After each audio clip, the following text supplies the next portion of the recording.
Hello everyone, my name is Riddhi. इस lecture में हम लोग पढ़ेंगे एरिस्टोटल के बारे में। ये topic unit 10 PSR optional western political thought का पार्ट है। तो एक एक करके हम लोग ये सारे थिंकर्स डिस्कस करने वाले हैं। प्लेटो हम ऑलरेडी कर चुके हैं, एरिस्टोटल हम यहाँ पर समझेंगे। एक ही लेक्चर में हम पूरा ये खत्म करेंगे।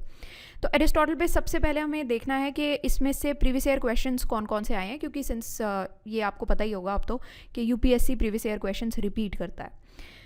तो प्रीवियस ईयर क्वेश्चंस देखने के बाद हमें ये देखना है कि कौन कौन से टॉपिक्स हम इसमें से पढ़ने वाले हैं। तो जैसे कि एरिस्टोटल का लाइफ बैकग्राउंड क्या है, ये कुछ सब टॉपिक्स हैं, जैसे कि state as a creation of nature, rule of law versus rule of man.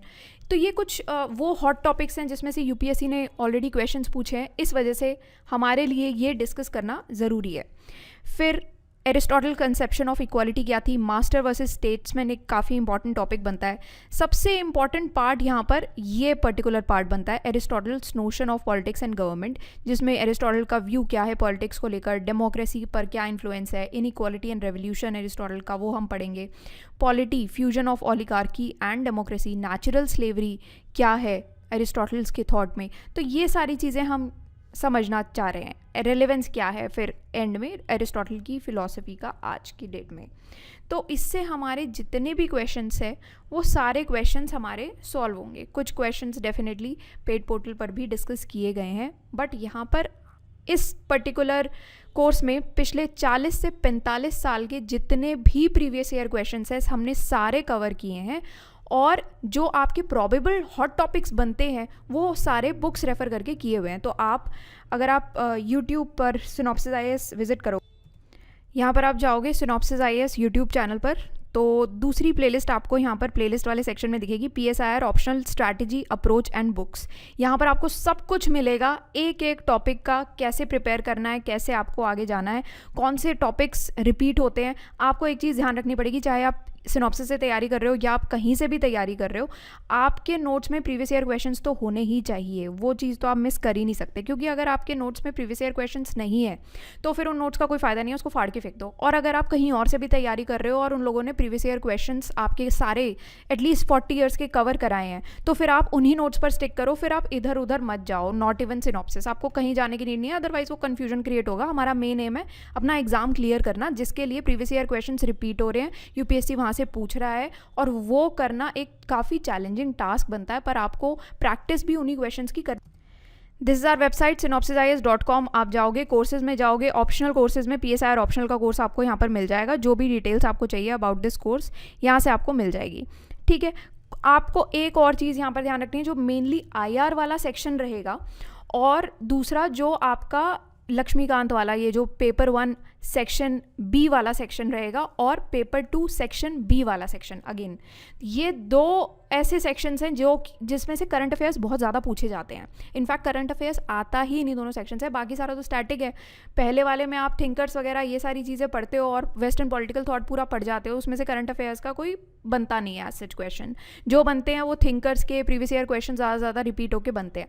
Current affairs भी रिपीट होते हैं, ये भी मैंने आपको वो स्ट्रैटेजी बुक्स वाली प्लेलिस्ट में आप जाके देखना, एक एक टॉपिक आप देखोगे, IR वाला भी आप देखोगे, और एक आप पेपर 1 सेक्शन B देखोगे, उसमें मैंने बताया हुआ कैसे आपके क्वेश्चंस रिपीट हो रहे हैं, करंट अफेयर्स वाले भी। तो वो करंट अफेयर्स तो आपका करना मस्ट है, उसको आप छोड़ के मत जाना। तो नोट्स में आपको 2-3 चीज़ें अपनी चेक करनी पड़ेंगी कि आपके नोट्स में करंट अफेयर्स हैं या नहीं है, आपके नोट्स में प्रीवियस ईयर क्वेश्चंस हैं या नहीं है। बाकी कंटेंट जैसा भी हो, एक बारी के लिए काम चल जाता है।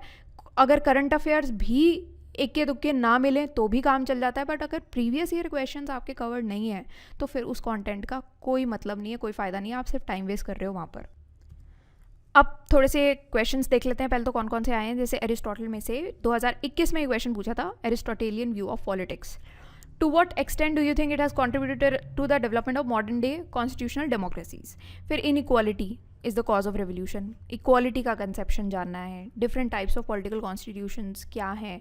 State is the creation of nature, man is by nature, political animal. तो ये सारे टॉपिक्स यहाँ पर पूछे हुए हैं। इसी तरीके के और क्वेश्चंस हैं। 2002 में क्वेश्चन पूछा गया था पॉलिस का।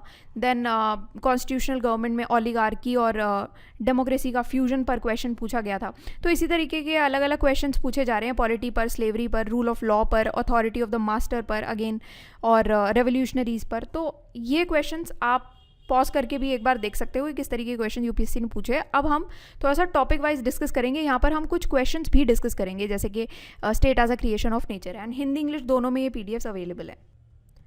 तो एरिस्टोटल का लाइफ एंड बैकग्राउंड आप थोड़ा सा समझो कि एरिस्टोटल बेसिकली एक ग्रीक फिलोसोफर साइंटिस्ट रहे हैं जिनके वेस्टर्न थॉट में उनके काम को काफ़ी ज़्यादा सराहा जाता है। तो यहाँ पर जैसे उन्होंने प्लेटो के अंडर पढ़ाई की थी, ये आपको कॉमन थोड़ा सा पता ही होगा कि उनकी एथेंस में एकेडमी थी, प्लेटो के अंडर उन्होंने पढ़ाई की थी। बट प्लेटो और उनके व्यूज़ काफ़ी ज़्यादा अलग थे। तो प्लेटो कुछ और ही बात करते थे और एरिस्टोटल कुछ और ही बात करते थे। ऑल्दो एरिस्टोटल काफ़ी रिस्पेक्टफुली क्रिटिसाइज़ करते थे प्लेटो को, बट सिंस प्लेटो आइडियलिस्ट थे, वो इन सब चीज़ों में नहीं मानते थे, फिलोसफिकल ज़्यादा थे और बिल्कुल परफेक्ट स्टेट की बात करते थे एक। बट यहाँ पर क्या था, एरिस्टोटल की जो राइटिंग्स थी वो बहुत ही डाइवर्स सब्जेक्ट्स की तरफ ध्यान देती थी, जैसे ethics, politics, metaphysics, biology, logic, ये सारी चीज़ों पर एरिस्टोटल ने ध्यान दिया हुआ है। तो उनकी जो पॉलिटिकल फिलॉसफी है, उनका वर्क है पॉलिटिक्स एंड पॉलिटिक्स, उनका ये वर्क है। यहाँ पर उनकी फ़िलॉसफी आपको देखने को मिलेगी और एथिक्स पर भी उन्होंने कुछ काम किया है। And then political theory and governance पर ज़्यादा उनका काम देखा जाता है। तो अभी होता क्या है ना, जैसे यहाँ पर बात की गई है state as a creation of nature. 2011 में एक क्वेश्चन भी आया था कि state is a creation of nature and man is by nature a political animal. ये लाइन इनकी इतनी चलती है, हर जगह लोग नॉर्मल बातों बातों में भी ये लाइन बोल देते हैं कि man is by nature a political animal, चाहे वो पूरी लाइन उनको ना पता हो, बट फिर भी। तो यहाँ पर एरिस्टोटल का पहले मैं आपको एक शॉर्ट डिस्क्रिप्शन दे देती हूँ, आप बाद में अपने आप ये पढ़ भी सकते हो। बट स्टेट क्या है एरिस्टोटल के हिसाब से, स्टेट जिसको वो बेसिकली पॉलिस कहते थे, स्टेट एक नेचुरल इंस्टीट्यूशन है जो कि ह्यूमन के फ्लरिश करने के लिए बहुत ज़रूरी है। जबकि प्लेटो क्या कहते थे, प्लेटो तो इस बात में विश्वास नहीं रखते थे। प्लेटो बेसिकली स्टेट को एक आइडियलिस्ट कंस्ट्रक्ट की तरह देखते थे कि आइडियल स्टेट होनी चाहिए, बिल्कुल परफेक्शन होनी चाहिए, लोगों को पूरी फ्रीडम मिलनी चाहिए, स्टेट तो होनी ही नहीं चाहिए, बेसिकली आइडियल स्टेट होनी चाहिए, अदरवाइज होनी भी चाहिए तो ठीक है, कि किंग जो होना चाहिए बहुत बढ़िया होना चाहिए, परफेक्ट होना चाहिए, विजडम होनी चाहिए, ये होना चाहिए, वो होना चाहिए, ठीक है। पर एरिस्टोटल कहते थे कि स्टेट जो है वो नेचुरली निकल करके आता है ह्यूमन सोशिएबिलिटी से, और जैसे जैसे आप कॉपरेट करते हो उसके लिए स्टेट की ज़रूरत होती है। कोई तो होना चाहिए ना जो गवर्न कर रहे, अच्छा हो सकता है, बुरा हो सकता है, पर कोई ऐसा पर्सन होना चाहिए, कोई एक स्टेट होनी चाहिए, एक इंस्टीट्यूशन होना चाहिए जो कि आपको गवर्न करे। तो ये जो उन्होंने बोला है कि state is a creation of nature and man is by nature a political animal, ये बेसिकली वही अंडरस्टैंडिंग बताता है कि ह्यूमन बीइंग, सोशल नेचर और वो जो पॉलिटिकल कम्युनिटीज़ बनाते हैं उनके बीच में एक बहुत ही इंटीमेट कनेक्शन होता है पूरा। इसको आप तोड़ नहीं सकते इस कनेक्शन को, और उसको आप आइडियल फॉर्म में भी मत लेकर जाओ, ठीक है। तो स्टेट जो है वो एक ह्यूमन आर्टिफाइस का सिर्फ एक प्रोडक्ट नहीं है, बल्कि एक फंडामेंटल हमारे एक सोशल नेचर होता है। एज अ ह्यूमन हम कनेक्ट करते हैं एक दूसरे के साथ, तो वो एक ह्यूमैनिटी का, एक सोशल नेचर का एक पार्ट हो गया। तो स्टेट का काफ़ी इंपॉर्टेंस रहता है। एरिस्टोटल ने इस चीज़ पर एम्फेसाइज दिया है टाइम एंड अगेन कि अच्छे से आप रहो, रूल्स एंड रेगुलेशंस अच्छे से फॉलो होते हैं, क्योंकि एक स्टेट होती है जो कुछ तो रूल्स एंड रेगुलेशंस बनाती है, कॉमन गुड की तरफ ध्यान देती है, और एक कम्युनिटी बनाती है बाकी सब कम्युनिटीज़ का। आज के टाइम में भी आप कुछ एग्जांपल्स दे सकते हो, जैसे कि यूरोपियन यूनियन का एक बहुत अच्छा एग्जांपल बनता है कि एरिस्टोटल का जो कंसेप्शन ऑफ स्टेट है उसमें आप एक एग्जांपल दे सकते हो ईयू का। कैसे बनता है कि एक नेचुरल इंस्टीट्यूशन है, कैसे कि एक शेयर्ड हिस्टोरिकल कल्चर है इनका, ईयू एक काफ़ी बड़ा पार्ट बनाता है जिसमें उनकी हिस्ट्री काफ़ी शेयर्ड है, कल्चरली भी एक शेयर्ड एरिया, उनके पास कुछ कॉमन ग्राउंड्स हैं, देन इकोनॉमिक टाइज अच्छे हैं यूरोपियन नेशंस में। तो ईयू बेसिकली एक सुप्रा नेशनल एंटिटी की तरह रिप्रेजेंट करता है, जो कि जहाँ पर लोगों के बीच में, मेंबर स्टेट्स में उनके कॉपरेशन है, इंटीग्रेशन चलता है। सारे अलग अलग ज़रूर हैं बट साथ में कॉपरेट करते हैं, इंटीग्रेशन अच्छा है उनका। तो ईयू में भी म्यूचुअल बेनिफिट के ऊपर एम्फेसाइज किया गया है, कॉमन वैल्यूज़ हैं उनकी, कलेक्टिव एक्शन है, जो कि एरिस्टोटल का जो स्टेट है कि एक अच्छी कम्युनिटी बने उसको रिफ्लेक्ट करता है एक तरीके से। तो कॉम्प्लेक्स ज़रूर है ईयू में भी, बट एक स्टेट का जो कंसेप्ट है ना कि as a creation of nature, वो आज के पॉलिटिकल अरेंजमेंट्स में भी फिट बैठ रहा है ईयू के कंटेक्स्ट में, अगर आप देखोगे तो।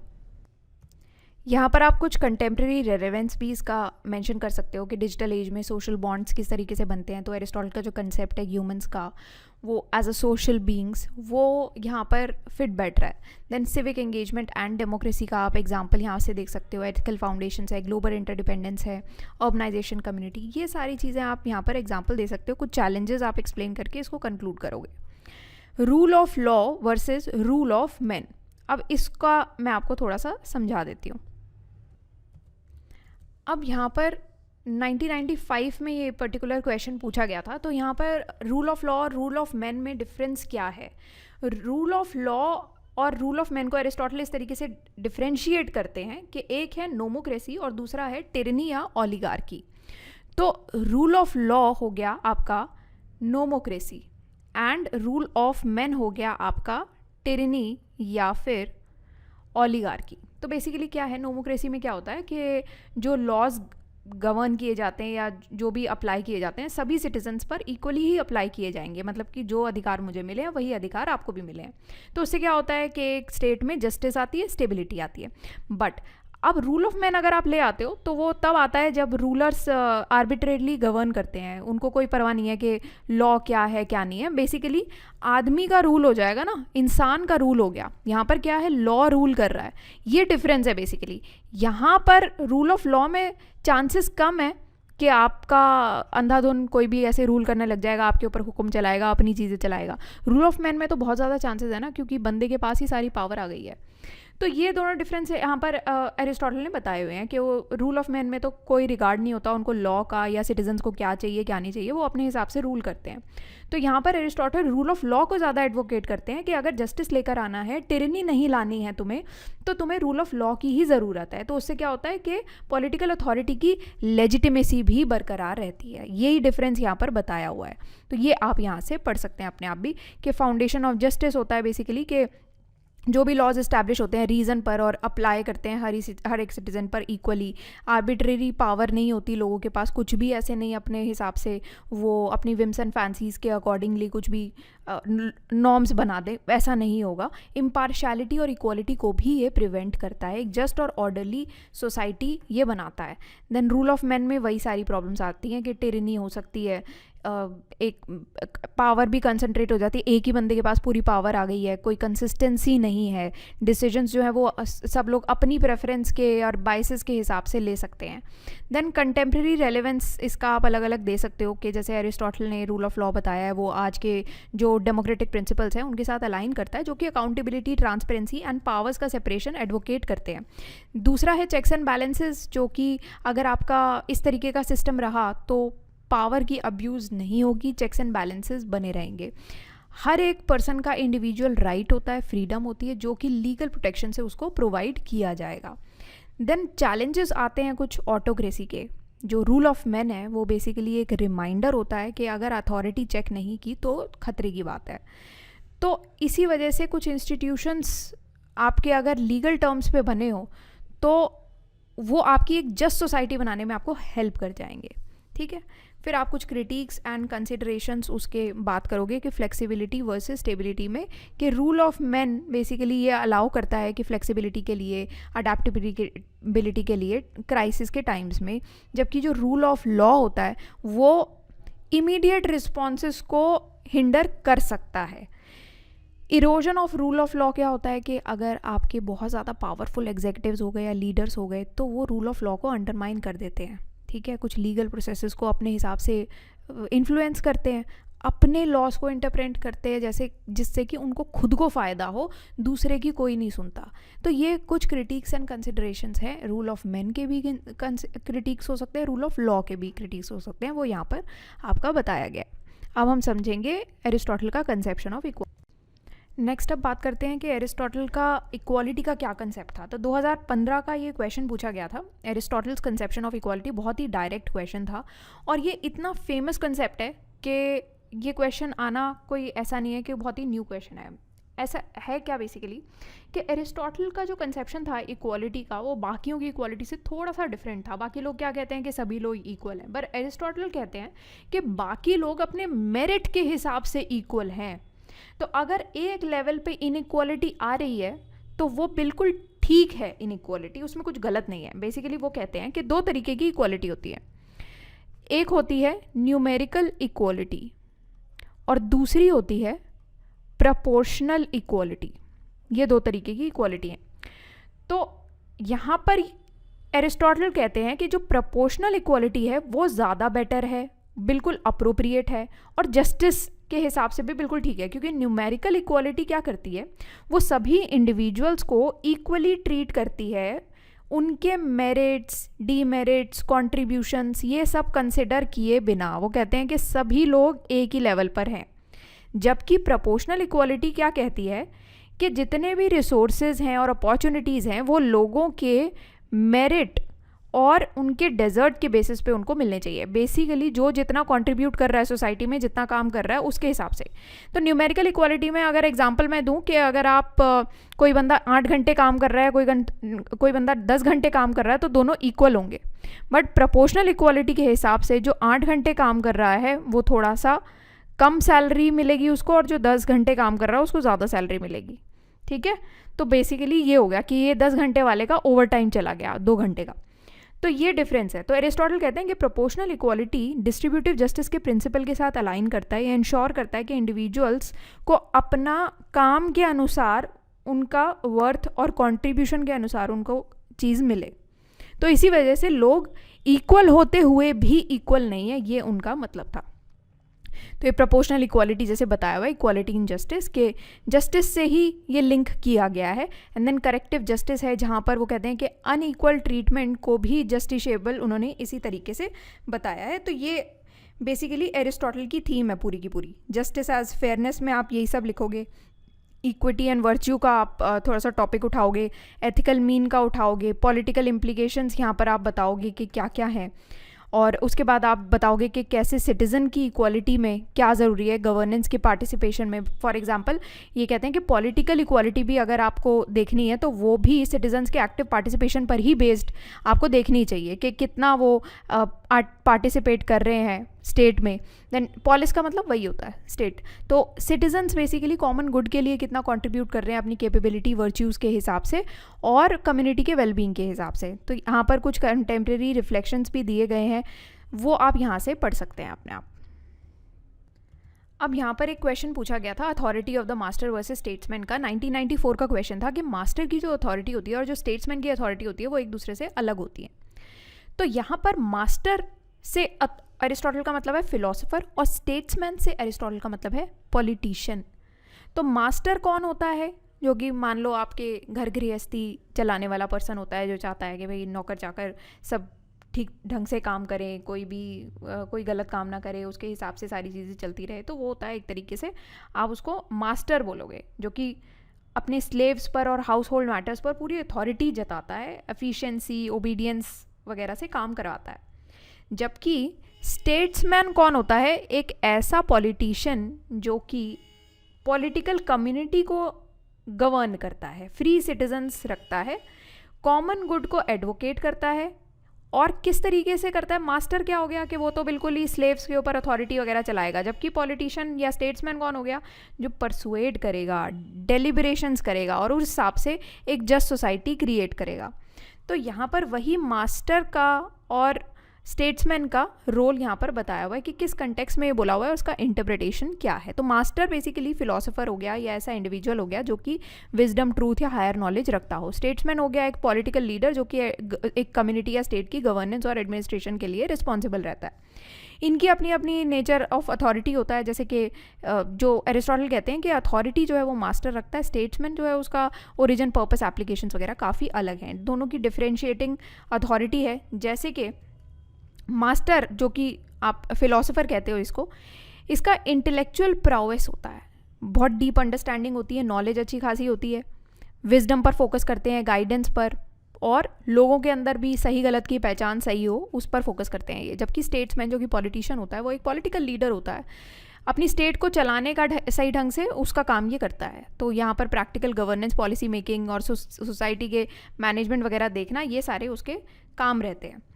फिर अभी फिलोसफिकल इसकी सिग्निफिकेंस क्या है कि एथिक्स वर्सेस गवर्नेंस अगर आप बात करते हो, कि यहाँ पर एरिस्टोटल कहते हैं कि जो मास्टर की एथिकल अथॉरिटी होती है वो एनलाइटनमेंट और वर्च्यू से डील करती है।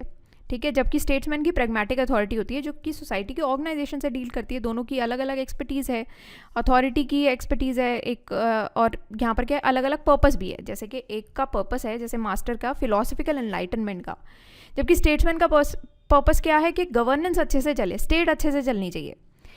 Interplay of wisdom and pragmatism यहाँ पर देखा जाता है, जो कि हमने यहाँ पर ये डुअल एक्सपर्टीज़ में भी देख लिया है। तो क्रिटिक्स एंड चैलेंजिंग आते हैं कि दोनों के रोल्स थोड़े से ब्लरिंग ज़रूर है, कि अगर आप मास्टर और स्टेटमेंट की अथॉरिटी में डिफरेंस करने लगो तो वो थोड़ा सा आपको ब्लर लगता है, क्योंकि स्टेटमेंट के डिसीजंस भी एथिकल कंसिडरेशन से गाइड होते हैं। और प्रैक्टिकल लिमिटेशंस दोनों की है, क्योंकि आप दोनों के रोल्स को एक तो अलग अलग करके देखोगे भी कि कैसे है ना, फिर पॉलिटिकल लीडरशिप की डिमांड्स को कंसिडर करते हुए या फिर फिलॉसफी को कंसिडर करते हुए, एक तो फिलॉसफिकल ऐसा आपको मास्टर बनाना पड़ेगा, वो तो एक बहुत डिफ़िकल्ट टू अचीव टास्क हो जाता है। अब नेक्स्ट आता है आपका Aristotle's notion of politics and governance.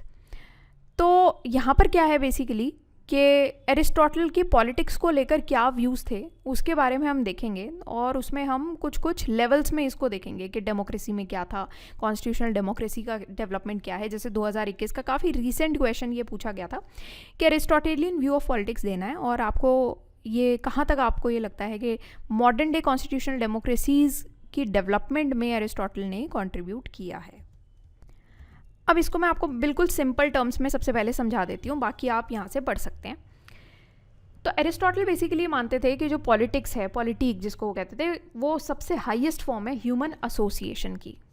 ठीक है, तो ये सबसे हाईएस्ट फॉर्म है ह्यूमन एसोसिएशन की। यहाँ पर क्या है बेसिकली कि कॉमन गुड की बात होती है कि सभी लोगों के हिसाब से हम लोग स्टेट को चलाएंगे। अनलाइक प्लेटो जो कि कहते थे कि एक आइडियल स्टेट होनी चाहिए, फिलोसोफर किंग को चलाना चाहिए, यहाँ पर ये बहुत ही प्रैक्टिकल बात करते हैं। वो कहते हैं कि स्टेट जो कि पॉलिस है वो एक नेचुरल चीज़ है, एक नेचुरल इंस्टीट्यूशन है, एक बहुत ही नेसेसरी इंस्टीट्यूशन है जिसकी ज़रूरत तो है। इसके बिना आपका रूल ऑफ लॉ वगैरह ये सब चीज़ें कैसे चलाओगे, आप सही गलत की पहचान कैसे होगी? आपको ह्यूमंस को अगर फ्लरिश करना है, स्टेट की नीड है।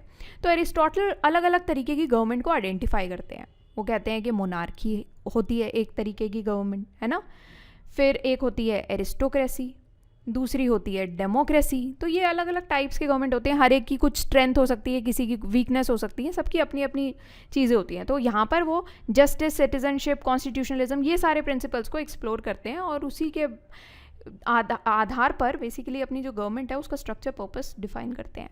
अब आज के पॉलिटिकल सिस्टम की अगर हम बात करते हैं कि अगर आपको मॉडर्न डे कॉन्स्टिट्यूशनल डेमोक्रेसी इसकी डेवलपमेंट में उनका क्या कंट्रीब्यूशन रहा है, तो एरिस्टोटल ने बेसिकली कॉन्स्टिट्यूशनल गवर्नमेंट का एनालिसिस जो किया और रूल ऑफ लॉ लेके आए हैं, उसका आज की डेमोक्रेसीज पर तो बहुत अच्छा खासा इम्पैक्ट है। आज की डेमोक्रेसीज कैसे चल रही हैं? रूल ऑफ लॉ के बेसिस पे चल रही हैं, अदरवाइज तो सब अपने मन की करते रहेंगे। तो उन्होंने एक मिक्स फॉर्म ऑफ गवर्नमेंट को एडवोकेट किया था, जहाँ पर मोनार्की, एरिस्टोक्रेसी, डेमोक्रेसी, इन सब के एलिमेंट्स का मिक्सचर बनाया था, ब्लेंड कर दिया सबके एलिमेंट्स को, जो कि एक आज भी जो बहुत सारी ऐसी स्टेट्स हैं जहाँ पर चेक्स एंड बैलेंसेस के द्वारा कॉन्स्टिट्यूशनल सिस्टम्स डेवलप किए गए हैं। तो ये सारी चीज़ें आई कहाँ से है? तो एरिस्टोटल से इन्फ्लुएंस होके ये सारी चीज़ें लाई गई हैं। तो एरिस्टोटल का हमेशा से एम्फेसिस रहा है एक रूल ऑफ लॉ पर, जो कि आजकल की ज़्यादातर गवर्नमेंट्स वही मानती है कि रूल ऑफ लॉ एक होना चाहिए जो कि टिरनी से बचाता है। रूल ऑफ लॉ बेसिकली एक सेफ गार्ड है, एक शील्ड की तरह काम करता है अगेंस्ट टिरनी। एक ही बंदे के पास सारी पावर नहीं आती, एक ही बंदे अपने मनमानी नहीं कर सकता अगर रूल ऑफ लॉ चलेगा। तो एक वेल रेगुलेटेड कॉन्स्टिट्यूशन का निर्माण रूल ऑफ लॉ के लिए किया गया, जो कि हमारे पास भी है ना। तो यहाँ पर ये कहाँ से रेजोनेट करता है? आज की कंटेम्प्रेरी कॉन्स्टिट्यूशनल थ्योरी से रेजोनेट कर रहा है ये। तो एरिस्टोटल ने सिटीजनशिप के ऊपर भी बहुत सारे अपने आइडियाज़ दिए थे, पॉलिटिकल पार्टिसिपेशन पर भी दिए थे, इंडिविजुअल लिबर्टी, कॉमन गुड का क्या बैलेंस बनाना चाहिए, कैसे हमारी कॉन्स्टिट्यूशनल डेमोक्रेसी शेप होती है। तो वो तो all over the world Aristotle का बहुत अच्छा खासा कॉन्ट्रीब्यूशन रहा है। डेमोक्रेसी को भी काफ़ी इन्फ्लुएंस किया है एरिस्टोटल ने। जैसे कि यहाँ पर 2021 में भी ये क्वेश्चन पूछा गया था कि to what extent do you think that it has contributed to the development of modern day constitutional democracies. जो हमने ऊपर पढ़ा उसी का ही ये सेकंड पार्ट है बेसिकली। तो अभी एरिस्टोटल का जो डेमोक्रेसी के प्रति एक क्रिटिक रहा है वो क्यों है? क्योंकि एक इनस्टेबिलिटी देखी गई है, एक डेमोक्रेटिक गवर्नेंस के कुछ चैलेंजेस देखे गए हैं, चाहे आप कुछ भी चैलेंजेस कह सकते हो, बट एरिस्टोटल ने सिंस हमेशा से एक सिविक वर्च्यू पर काम करने के लिए बोला है, डेलिब्रेशंस पर काम करने के लिए बोला है, एक ऐसा सिटीज़न बनाने के लिए बोला है जो कि आपस में इंटरेक्ट करें, कॉमन गुड की बात करें, साथ में पॉलिटिकली भी एंगेज्ड रहें आपस में, तो ये सारे आज के एफर्ट्स में भी बहुत ही सिग्निफिकेंट इम्पैक्ट डालते हैं, आज भी रेलेवेंट हैं ये सारी चीज़ें जो कि हमारे डेमोक्रेटिक इंस्टीट्यूशंस को, नॉर्म्स को और स्ट्रेंथन करती हैं। तो एक तरीके से आप कह सकते हो कि जो मिक्स्ड फॉर्म ऑफ गवर्नमेंट लेकर के आए थे एरिस्टोटल, तो उन्होंने रूल ऑफ लॉ को एक तरीके से टेम्पर किया था और उसी से हमारा जो आज का रिप्रेजेंटेटिव डेमोक्रेसी का जो कंसेप्शन है वो शेप्ड है, वहीं से तो आया है ये उनका ये मिक्स फॉर्म ऑफ गवर्नमेंट से। तो उन्होंने ये डेमोक्रेटिक रूल पर एम्फेसिस ज़रूर डाला है इस तरीके से कि अगर आपको डाइवर्स सोसाइटी में डेमोक्रेटिक गवर्नेंस को मेंटेन करके रखना है, तो उन्होंने बताया था कि डेमोक्रेटिक रूल में काफ़ी सारे पिटफॉल्स ज़रूर आएंगे, बहुत सारे प्रॉब्लम ज़रूर हैं जो कि एक कॉम्प्लेक्स बना लेते हैं इस डेमोक्रेटिक सिस्टम को।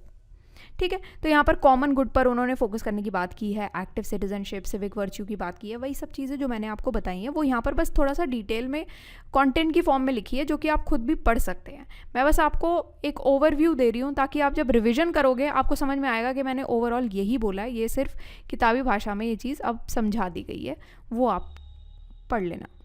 2017 में भी जैसे एक क्वेश्चन आया था कि everywhere inequality is a cause of revolution, ये एरिस्टोटल ने कहा था कि हर जगह इनइक्वालिटी ही रेवोल्यूशन का कॉज है। हर जगह आप यही देखते हो कि ये अनइक्वल है, इनजस्टिस हुआ है हमारे साथ। तो एरिस्टोटल का जो ये एनालिसिस है इनइक्वालिटी का, उसका कॉन्सिक्वेंस क्या हो सकता है, ये पूरा हमारा सोशल पॉलिटिकल चेंज का पूरा डायनामिक्स को ही चेंज कर देते हैं। तो एक बहुत कनेक्शन बिठाया है एरिस्टोटल ने इंटरेस्टिंग कि सोशल इनइक्वालिटी और पोटेंशियल फॉर रेवोल्यूशंस का एक इंटरेस्टिंग पर्सपेक्टिव है। उन्होंने कहा था कि इनइक्वालिटी एक सोर्स ऑफ इनस्टेबिलिटी है जो कि रिजेंटमेंट लेकर के आती है, कन्फ्लिक्ट लेकर के आती है सोसाइटी में। लोग आजकल झगड़े किस बात के हैं भाई, अनइक्वल है।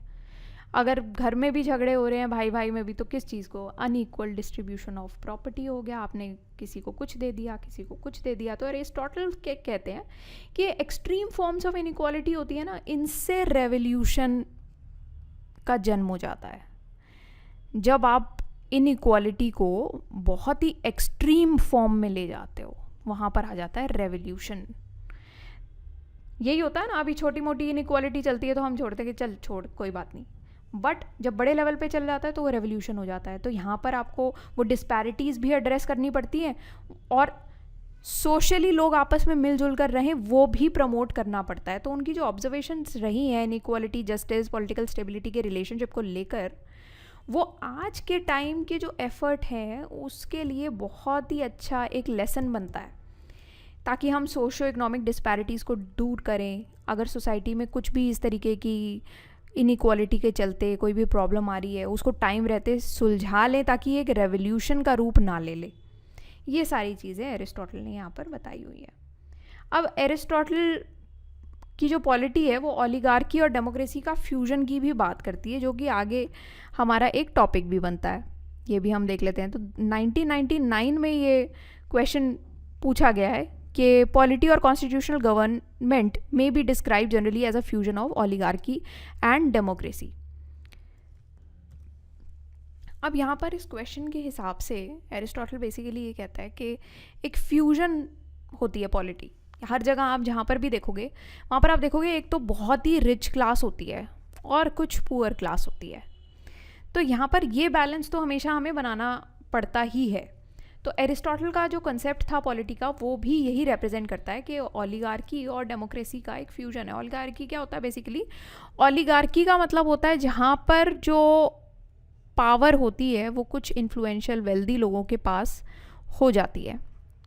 ठीक है, तो यहाँ पर क्या है कि एक आपको वेल्दी एलीट और कॉमन सिटीजन्स के इंटरेस्ट को बैलेंस आउट करके चलना, ये पूरा क्वेश्चन का बात है। तो यहाँ पर पॉलिटी में क्या होता है, पॉलिटिकल पावर अलग अलग सोशल क्लासेस में शेयर की जाती है। मिक्स्ड कॉन्स्टिट्यूशंस होता है, ठीक है, जहाँ पर ओलिगार्किक गवर्नेंस भी चलती है और डेमोक्रेटिक गवर्नेंस भी चलती है, दोनों चलती है। तो एरिस्टोटल का जो व्यू है पॉलिटी का वो बहुत ही stable form of government, moderate form of government को दर्शाता है, जो कि बिल्कुल प्योर ओलिगार्की की तरफ भी नहीं जाता है और प्योर डेमोक्रेसी की तरफ भी नहीं जाता है, एक मिक्स्ड फॉर्म ले लेता है ये।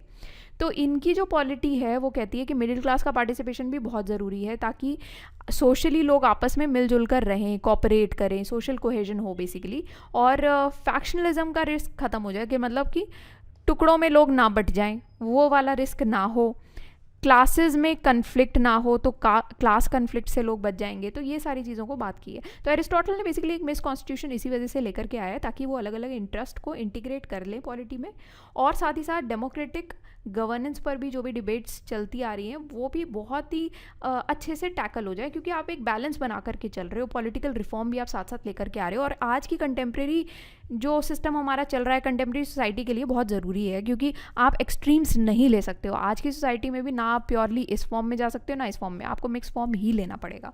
तो उस हिसाब से एरिस्टोटल का जो ये आइडिया है वो आज के टाइम में भी उतना ही रेलेवेंट है। ओके, नेक्स्ट हम टॉपिक पर बात करेंगे कि नेचुरल स्लेवरी क्या है एरिस्टोटल के थॉट के हिसाब से। अब नेचुरल स्लेवरी बेसिकली ये है, कोई भी ऐसा व्यक्ति जो कि ह्यूमन है और बाय नेचर अपना खुद का नहीं है, किसी और का है, किसी और का उस पर हक है, या फिर कोई और उस पर रूल कर रहा है। He is of someone else when while being human he is a piece of property. मतलब इंसान तो है पर काइंड ऑफ एक पीस ऑफ प्रॉपर्टी है, और पीस ऑफ प्रॉपर्टी जो होती है is a tool for action separate from its owner. ठीक है, तो यहाँ पर वो कहते हैं कि स्लेव जो है बहुत ही, हालांकि एरिस्टोटल का जो आइडिया है ना नेचुरल स्लेवरी का, वो बहुत बढ़िया, मतलब पर्सनली मैं तो बहुत बढ़िया नहीं मानती, बट एरिस्टोटल का जो नोशन है नेचुरल स्लेवरी का, वो ये कहता है कि कुछ इंडिविजुअल्स जो होते हैं वो इनहेरेंटली उनका काम स्लेव्स का ही होना चाहिए, वो सर्विट्यूड के लिए ही पैदा हुए हैं, उसी के लिए बने हैं, क्योंकि उनके अंदर वो होते ही इन्फीरियर हैं। ये वो कहते हैं कि परसीव्ड इन्फीरियोरिटी की वजह से वो इनहेरेंटली ही सर्विट्यूड के लिए ही सूटेड हैं बेस्ट, ये कहते हैं एरिस्टोटल। तो ये कहते हैं कि स्लेव जो होते हैं वो नेचुरल इंस्ट्रूमेंट्स होते हैं लेबर के लिए, मतलब कि आप उनसे कोई भी लेबर का काम करवा सकते हो, तो नेचुरली वो बने ही इसी चीज़ के लिए होते हैं। ठीक है, उनके अंदर कोई सोचने समझने की, कोई सही डिसीजन लेने की खुद की क्षमता तो होती नहीं है, इसीलिए वो कुछ अपने आप को सेल्फ गवर्नेंस के लिए वो ठीक नहीं होते हैं, मॉरल एजेंसी के लिए वो ठीक नहीं होते हैं। तो इसी वजह से उस पर कोई दूसरा उसके लिए डिसीजंस लेता है, कोई दूसरा उस पर राज करता है, क्योंकि वो खुद का लिए अपना डिसीजन ले ही नहीं सकते, जो कि एक टाइम पे ब्रिटिशर्स हमको कहते थे कि ये स्लेव्स हैं। क्यों? क्योंकि ये लोग खुद के लिए तो कुछ अच्छा कर ही नहीं सकते, हम ही करके देंगे इनको जो करके देंगे, है ना। वो चीज़ यहाँ पर एरिस्टोटल कहते हैं। तो ये कहते हैं कि स्लेवरी जो है वो एक नेचुरल हायरार्की से चलती आती है, जहाँ पर मास्टर्स अपनी अथॉरिटी जताते हैं अपने स्लेव्स पर, मतलब वो हुक्म चलाते हैं ताकि सोसाइटी का बेनिफिट हो पाए। जबकि एरिस्टोटल के जो व्यूज़ हैं बेसिकली स्लेवरी पर, वो ये एक तरीके से ऐसा जो आजकल के टाइम पे भी चीज़ें चलती आ रही है ना, उसी को रिफ्लेक्ट कर रहा है एक तरीके से, अगर आप देखो तो। क्योंकि बहुत क्रिटिसाइज़ किया गया था, क्योंकि इसकी तो कोई एथिकल इम्प्लीकेशन नहीं है। आप कैसे ये चीज़ बता सकते हो कि कोई बंदा पैदा ही इसीलिए हुआ है कि वो दूसरों का स्लेव बन जाए, है ना। तो कोई रिकॉग्निशन ही नहीं है, कोई डिग्निटी नहीं है, इंडिविजुअल की कोई मतलब इक्वालिटी ही नहीं है।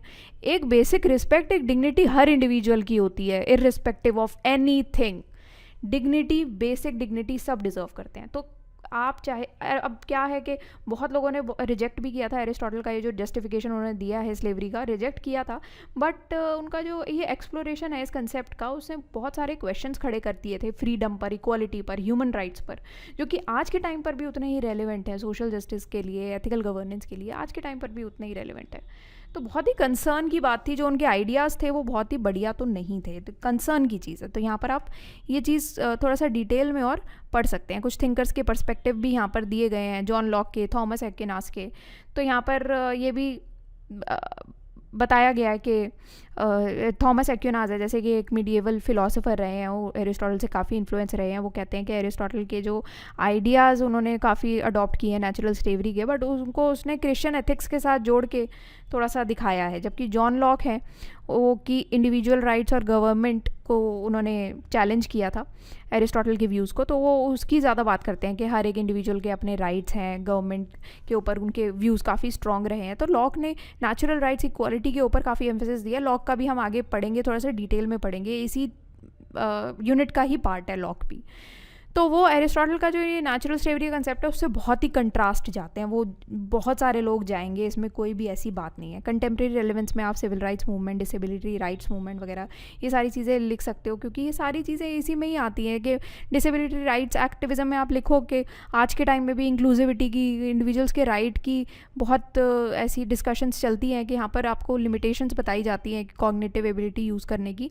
तो ये क्या है कि उनकी वर्थ को डिटरमाइन करती है सोसाइटी में कि कितनी वर्थ है उनकी, उसके हिसाब से चीज़ें चलती है। तो वो तो ठीक बात नहीं है, हर एक इंडिविजुअल का एक राइट है बेसिक, है ना। ऐसी अमेरिकन सिविल राइट्स मूवमेंट चलती आ रही है जो कि सिविल राइट्स इक्वालिटी के लिए एक मूवमेंट चल रही है, ठीक है। तो यहाँ पर आप ये सारी चीज़ें लिख सकते हैं। कुछ क्रिटिसिज्म जो इमैनुअल कांट से उनको मिले हैं, दैन फ्रेडरिक डॉगलस से उन्हें मिले हैं, वो आप यहाँ पर मेंशन कर सकते हो कि जिन्होंने क्रिटिसाइज़ किया था एरिस्टोटल की ये नेचुरल स्लेवरी के कंसेप्ट को, क्योंकि ह्यूमन डिग्निटी ऑटोनॉमी के उस पर जाता ही नहीं है। मतलब कौन इसको अग्री कर जाएगा कि एक ह्यूमन डिग्निटी, बेसिक डिग्निटी कह रहे हैं एरिस्टोटल एक तरीके से कि नहीं मिलनी चाहिए, वो चीज़ गलत है। अब यहाँ पर रेलेवेंस बताना है एरिस्टोटल की फ़िलॉसफी का आज के टाइम में, तो जितना कुछ भी पढ़ा है ना बस उसको समराइज़ करके आपको लिख देना है यहाँ पर ऑल इन ऑल, कि जैसे एरिस्टोटल की फ़िलॉसफी आज भी रेलेवेंट है बहुत सारी फील्ड में, पॉलिटिकल साइंस, एथिक्स, मेटाफिजिक्स में। ह्यूमन नेचर को उन्होंने एक्सप्लोर किया था, virtue, ethics, then pursuit of good life, जो कि मॉरल और एथिकल डायलेमाज में एक इंसाइट्स प्रोवाइड करती है जो भी इंडिविजुअल सोसाइटी कर रहे हैं। तो ऑल इन ऑल आप इसको समराइज़ करोगे कि उनका अलग अलग पार्ट्स में उनका क्या क्या व्यू था ना, ये स्लेवरी वाला भी लिखना, पॉलिटिक्स का भी लिखना कि मिक्स्ड कॉन्स्टिट्यूशन, मिक्स्ड गवर्नमेंट की उन्होंने बात की थी, ओलिगार्की और डेमोक्रेसी के ऊपर उनके क्या व्यूज़ थे, कॉन्स्टिट्यूशनल डेमोक्रेसी आज के टाइम की उनके क्या इम्पैक्ट उन्होंने डाला है या क्या रही है, जो आज की कंटेम्प्रेरी डिबेट्स हैं गवर्नेंस की, डेमोक्रेसी की, पॉलिटिकल लेजिटिमेसी की, उनका कितना इम्पैक्ट पड़ा है उनकी चीज़ों का, रूल ऑफ लॉ का क्या इंपॉर्टेंस है, कॉन्स्टिट्यूशनलिज्म का क्या इंपॉर्टेंस है, जो साइंटिफिक मेथोडोलॉजी है उनकी और कॉन्ट्रीब्यूशंस रहे हैं जैसे कि बायोलॉजी में, लॉजिक में और भी रिटोरिक में, तो उनके बेसिकली वेस्टर्न थॉट में, इंटेलेक्चुअल इंक्वायरी में काफ़ी अच्छा खासा इम्पैक्ट डाला है उन्होंने वेस्टर्न थॉट में। तो एक बहुत ही बड़े वेस्टर्न पॉलिटिकल थिंकर इसी वजह से उनको कहते हैं। तो ह्यूमन नेचर, सोसाइटी के बारे में उन्होंने क्या बोला, ये सारी चीज़ें आप यहाँ पर लिखोगे। एथिक्स एंड वर्च्यू के बारे में आप यहाँ पर लिख सकते हो कि एरिस्टोटल ने एम्फेसिस किया था वर्च्यूज़ को कल्टिवेट करने के लिए, जो कि आज भी उतना ही रेलेवेंट है मॉरल डिसीजन मेकिंग में, क्योंकि आप अच्छे लीडर्स बनाओगे तो वो मॉरल डिसीजन मेकिंग बहुत अच्छी ले पाएंगे, पर्सनल कैरेक्टर बहुत अच्छा होगा उनका। देन पॉलिटिक्स एंड गवर्नेंस के बारे में भी उन्होंने कहा था कि कॉमन गुड के ऊपर फोकस करना चाहिए, पार्टिसिपेटरी सिटीजनशिप के ऊपर फोकस किया था उन्होंने डेमोक्रेटिक गवर्नेंस में, रूल ऑफ लॉ पर, बैलेंस कॉन्स्टिट्यूशन पर कि ज़्यादा इंक्लूसिव रहे, पॉलिटिकल सिस्टम्स अच्छे हों, एजुकेशन, इंटेलेक्चुअल ग्रोथ पर उन्होंने काफ़ी फोकस किया था। देन साइंटिफिक मेथोडोलॉजी की यहाँ पर आप बात करोगे कि उन्होंने कहा था कि नॉलेज जो है वो बहुत ही इंपॉर्टेंट है। जैसे कि प्लेटो कहते थे कि फ़िलासफ़ी पर ज़्यादा फोकस करते थे ना, तो एरिस्टोटल थोड़ा सा ऑपोजिट थे, वो कहते थे कि एम्पेरिकल अप्रोच पे मैं फोकस करता हूँ, जो साइंस है जिसको आप रीज़न के द्वारा आप प्रूव कर सकते हो। साइंटिफिक मेथोडोलॉजीज़ पर फोकस किया था कि ऑब्जर्वेशन एनालिसिस के बेस पे आपको डिसीजन बनाना चाहिए, आपके वर्च्यूज़ वहीं से आने चाहिए। एजुकेशन इसीलिए बहुत ज़रूरी है, वो कहते हैं कि लाइफ लॉन्ग इंटेलेक्चुअल ग्रोथ के लिए। तो ओवरऑल उन्होंने फ़िलासफ़ी ऑफ नेचर के बारे में जो भी कहा यहाँ से आप देख सकते हैं। तो ओवरऑल यही सारी आप छोटी छोटी चीज़ें हैं जिनके बारे में उन्होंने बात की है, ये सारे आप पॉइंटर्स में भर सकते हैं। एंड दैट्स इट, ये आपका पूरा टॉपिक रहा है। इसके बाद हम नेक्स्ट टॉपिक डिस्कस करेंगे मैकियावेली का। कुछ क्वेश्चंस हमने इसमें आंसर किए हैं, कुछ थोड़े बहुत क्वेश्चन, थोड़े बहुत टॉपिक्स हमारे इसमें बचे हैं जो कि हम पेड लेक्चर्स का पार्ट रहेगा उसमें डिस्कस करेंगे।